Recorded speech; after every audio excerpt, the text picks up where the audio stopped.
Et cela confirme la tristesse d'une journée où nous aurons débattu sans espoir d'arriver à un résultat quelconque autre que de rester campés sur des positions diamétralement opposées. Des positions, cependant, dont je doute que tous les membres du Parti libéral soient vraiment en accord, avec lesquels je doute qu'ils soient complètement en accord. Il est inimaginable que des gens d'une même nation, d'une même culture, d'une même langue n'aient pas la tentation profonde d'essayer de défendre cette langue, cette culture et cette nation, et que ce souci ne soit pas partagé. Il est inimaginable que tout le monde soit d'accord avec un projet de loi dont on sait pertinemment qu'il sera immédiatement contesté. On sait qu'il sera contesté parce que l'annonce en a déjà été faite.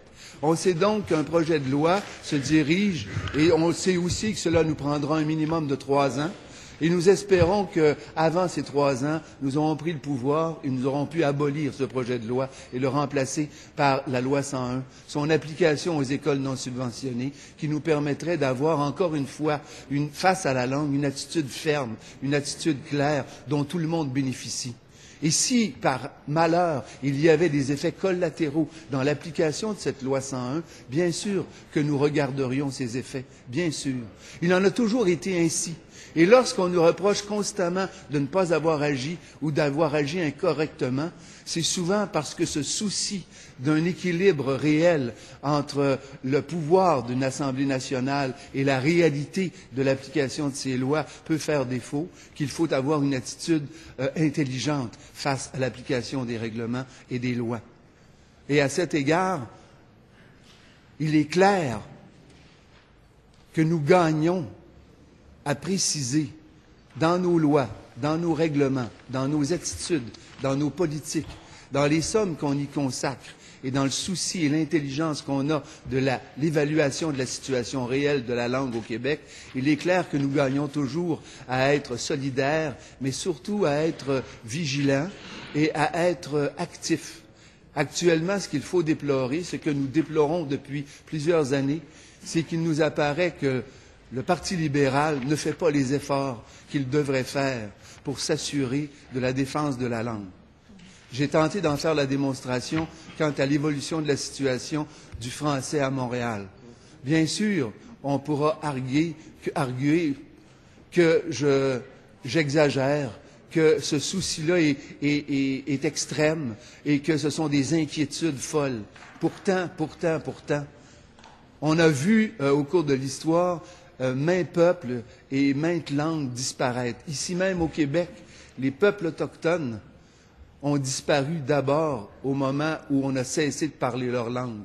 Et leur reconquête d'une certaine notion de nation, de peuple, elle se fait d'abord et avant tout par une tentative de réapprendre une langue qui, dans certains cas, a même été effacée de la mémoire de ceux qui l'ont parlée d'une manière ancestrale. On ne voudrait pas, et nul ne pense que nous en sommes vraiment rendus là, mais force est de constater qu'il y a des glissements, et qu'à force d'accumuler des glissements, un jour, nous risquons peut-être de tomber. Et nous n'avons nulle envie de tomber. Nous avons au contraire l'envie de nous tenir debout et de rester bien épanouis, bien ouverts, bien vivants. Et pour être bien vivant, il faut être fier.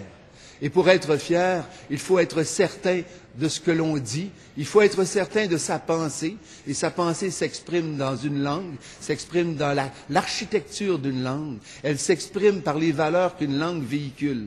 Et c'est ce combat constant que nous faisons pour que ce que nous sommes, ce que nous incarnons comme valeurs différentes dans la diversité des cultures et des peuples du monde, pour que ces valeurs-là restent non seulement vivantes, mais qu'elles s'épanouissent.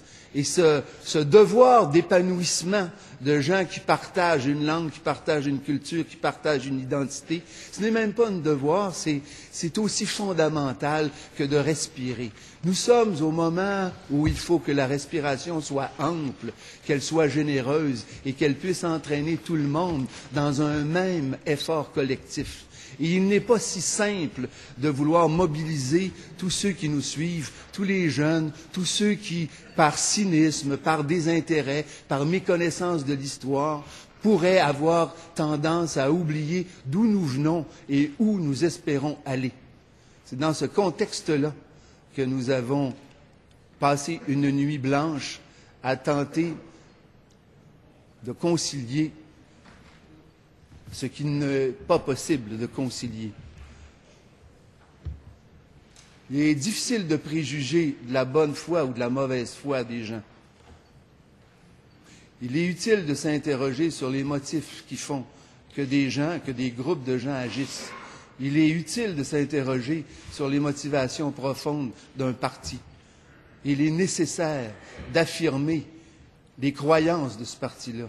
Il est nécessaire et il est facile d'imaginer quelles sont nos croyances, quels sont nos désirs, quelle est notre volonté. Nous l'affirmons haut et clair, nous désirons et nous souhaitons une langue, une culture et un pays. Nous n'avons jamais cessé de les réclamer, nous n'avons jamais cessé d'y travailler, et ce n'est pas ce projet de loi qui nous est enfoncé dans la gorge par bâillon qui nous arrêtera et qui nous empêchera d'obtenir finalement ce que nous voulons. Merci, monsieur.